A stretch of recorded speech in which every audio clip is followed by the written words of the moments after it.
Hello, my name is Eric Schultz. I'm the corporate training manager for InSinkErator, the garbage disposal manufacturer that we all know and love. We're here at KBIS in Orlando, Florida, 2026.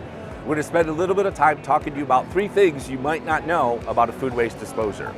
The first thing that we're going to start off with is how a disposer actually works.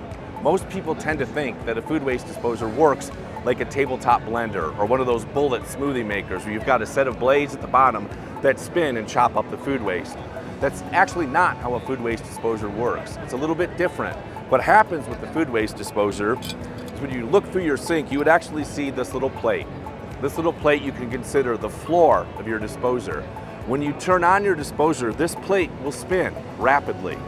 These paddles that are attached to this plate act like boxing gloves that break the big food particles into small food particles.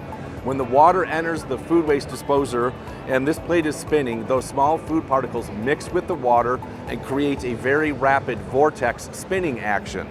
Inside the disposer is a stationary grind ring that sits just above this spinning plate. And when the disposer is running and this plate is spinning, the food waste slides along the surface of this grind ring, grinding the food waste particles into even smaller particles. So instead of using blades to chop up food waste, think about a food waste disposer more like a circular cheese grater.